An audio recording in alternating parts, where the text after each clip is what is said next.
Guys, is the artificial grass niche recession proof? And by recession proof, let's just call it recession resistant, because we all know that nothing is fully recession proof. But guys, the reason I want to talk about this today is inside of my company, inside of our digital real estate company, we are going through one by one as we're watching and seeing what's going on and not sure what's going to happen.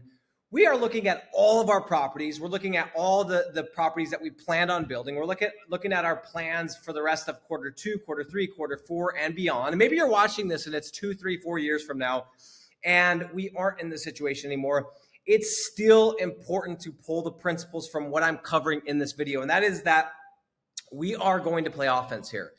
We are not going to sit there and wait for something to happen. We're not going to sit here and wait for the economy to get so bad that this niche and that niche and every other niche is no longer something that we should even be in, and only to find out our entire business was built on that niche. So what I'm going to be doing, since I'm doing this internally inside my company right now, is one by one over the next few weeks, I'm going to be going through the niches that I've been talking about, the niches that I've been very bullish. Yes, bullish. I was going to say bearish. Bullish on, very excited about, that I've made lots and lots of money on, that I've been cranking and banking for the past, I don't know how many years.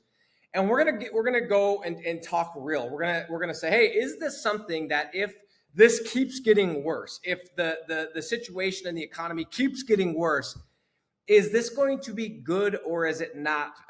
This specific niche going to be good or not? And there are some niches that are going to be affected way more than others. But make no mistake, guys, every single niche in one way or another is going to be affected, okay? So artificial grass, let's talk about it. Let's use our heads. Let's think about it without even looking at the data.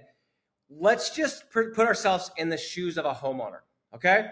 I'm somebody, let's pretend I'm somebody that makes $80,000 a year, $60,000 a year.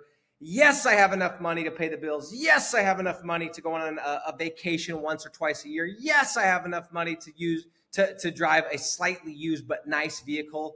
Yes, I have the money to live in a nice neighborhood and send my kids to good schools. But when push comes to shove, okay, and things are getting tight, and I'm getting worried, and my 401k is starting to look, do I need to pull money from it? What should I do with it? I'm sitting here as a human being and as somebody who has a brain going, I am not sure that I'm convinced.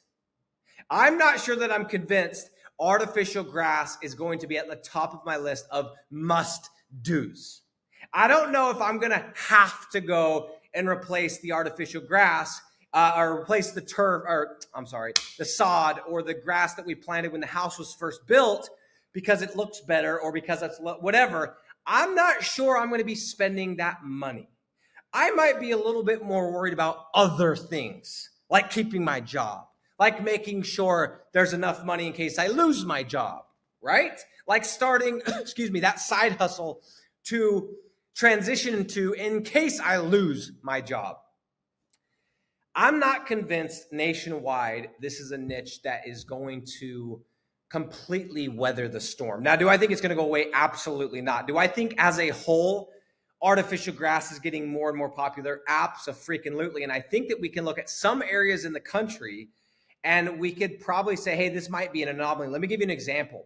From what I understand, in Las Vegas, Nevada, there is some kind of tax, some kind of ordinance, some kind of, I don't know, whether it's city, state, I'm sure it's state, maybe it's city, that by XYZ year, everyone has to have artificial grass or has to use or consume a certain X amount of water, or else there's fines or whatever the case is. I think there are certain builders that are starting to just put it in across the board, okay? So in cities like that, I think that it will be completely fine. I really, really do. I think that you're still going to see a ton of jobs, et cetera. But guys, we got to remember, we got to just use our brains. There's a lot of the leads that we get across the board are homeowners. Most of the leads we get are homeowners, people that are doing projects at their house, people that are kind of overseeing the projects. A lot of the landscaper, a lot of the contractor type people, they already have their crews, right? Now, that's not always the case, but a lot of times it's the case. So I'm sitting here looking at it, and for me, if I'm staking my entire future on a niche, and I'm sitting here going, hey, if things went sideways tomorrow, do I want all of my money coming from the artificial grass niche? The answer is no. The answer is no. Now, is that going to stop me from continuing to build websites in this niche? No. But I might start being a little bit more careful. I might start being a little more selective. I might start making sure that the city I go into has a ton of search volume, not just enough, right? It's not one of those niches where you have to have artificial grass unless you're in some cities where it's required by law. So guys, for this specific niche, the takeaway for me and my company, are we going to get rid of our artificial grass sites? Absolutely not. The ones that are not rented out, are we going to continue to try and get them rented out? Yes. Are we going to selectively keep building in this niche? Yes. It's one of my favorite niches, and it's going to continue to get popular. And if something happens and it continues to get goes south, as soon as things rebound, this is something that people want. It's something that I just see it trending in the right direction. People don't have time. We're not getting more time. We're not simplifying more. We are getting more and more busy, more and more crazy. And so I think this niche long-term net is phenomenal. With a recession, with things that might be happening very soon, I'm not putting all of my eggs in the artificial grass basket as much as I love it. Guys, be selective, be careful, think it through. Don't be scared. But these are some of the things that we need to start talking about as this economy continues to shift. And boy, am I excited.